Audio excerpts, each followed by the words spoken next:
Alright, kia ora team, and welcome to your next class for the year. This one's about assertiveness, and this is one of the key things that you'll need to know going into the assessment. Assertiveness is basically a quality of being self-assured and confident without being aggressive. And we're looking at this middle bubble of how to progress or project, your needs and mix them with other people's needs, and not trying to be passive or aggressive, but being assertive, which is directly a great communication tool for I guess problem solving. Now let's just go over quickly what passive people tend to do. Now, passive people are people basically that are submissive, meek, and they're basically doormats. You know, they're people that can be walked over. Yeah, they don't stand up for themselves or their rights. They let other people make decisions for them, and basically just goes along with the rest of the group, even if they don't agree. Passive people tend to suppress their true feelings or ideas so that they don't let their feelings come out in front of other people. There is the aggressive type as well. So the aggressive person uses force and abuses their power and possibly uses physical or psychological violence to get what they want. So these are your typical bullies, people who are like power tripping kind of people, really are trying to put pressure on things that they want. Yeah. They don't really want to listen to others. They'll try and dominate, override, ignore other people. They are only interested in their own rights, and they're willing to put others down to make them feel superior, right? They are also aggressive and very manipulative, which means they can manipulate situations and also the feelings of other people. Right, so assertive is where we need to be in terms of the middle, and it's the best way to be in terms of making decisions and standing up for yourself. So an assertive person can stand up for what they believe is right, but not at the expense of other people's rights or beliefs. Yeah, they are typically, like in terms of sexuality, you can stand up for what you know is right and not be bullied around by letting other people make decisions for you. Right? Assertive people accept their own and other people's strengths and weaknesses, and they express their thoughts and feelings honestly and confidently. They know what they want, and they take responsibility for their actions. They're accountable. They make decisions that benefit everybody and stick to their decisions. The benefits, and you need to know these benefits because it will probably ask you in the assessment, the benefits of being assertive are you are able to answer for yourself. Yeah, you are more aware of your rights as well as others' rights of others.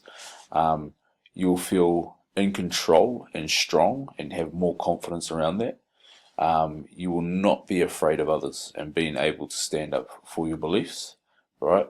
You are making an effort not to hurt others. Right? And you are acting with compassion towards others as well, and you are being honest with yourself and others, right? And what we like to do, if you have strong assertive skills, it kind of opens you up for open communication.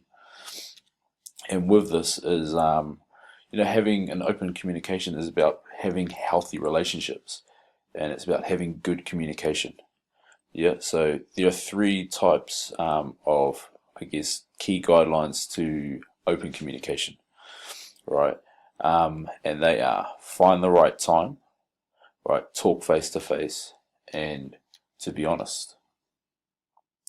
You might be asked in the assessment to look at, negative scenarios and how people could deal with negative scenarios. So we might look at things that we might be able to do. So things you can do, right, is choose an appropriate time and place to deal with the issue, and deal with it when it needs to be dealt with. So, for example, at the time of being pressured to drink alcohol. You want to deal with it right then and there. Yeah. You could also use strategies such as I statements. Yeah. Putting your own feelings into place, like I feel angry when you were doing this to me. Yeah. Rather than saying you were doing this to me, it's making me feel like this. You're owning your own feelings. Yeah. You really want to describe the unwanted behavior specifically. Yeah. For example, I feel angry when you try to pressure me into drinking when we go out. You ask for a specific change. When I say no, please accept it as my final answer and don't ask me again. Yeah, so you're actually stating what you want to change. Ask for a realistic change that the other person can actually achieve. So, for example, the person only needs to stop pressuring the other person into drinking.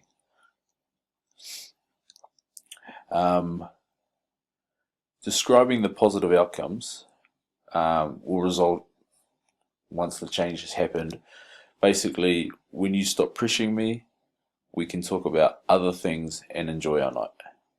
It can be lots of fun without alcohol. You can ask the other person how they feel about what has been said. Yeah.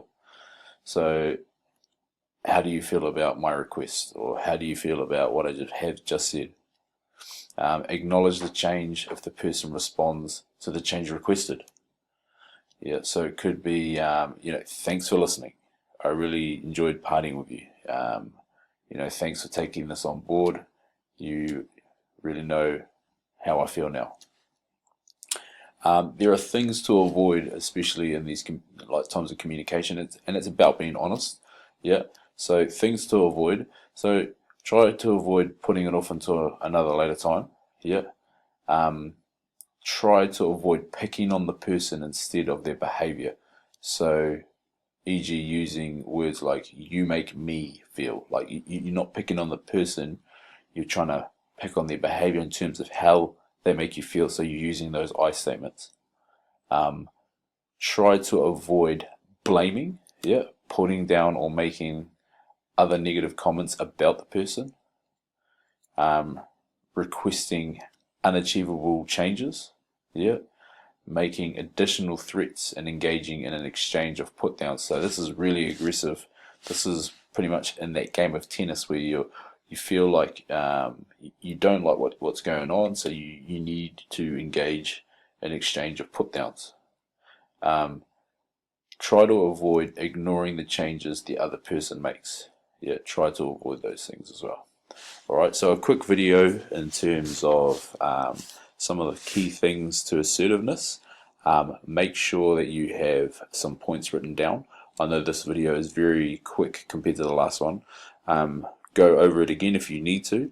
You definitely need to know some strategies for the assessment, but how to use assertiveness skills in situations like this.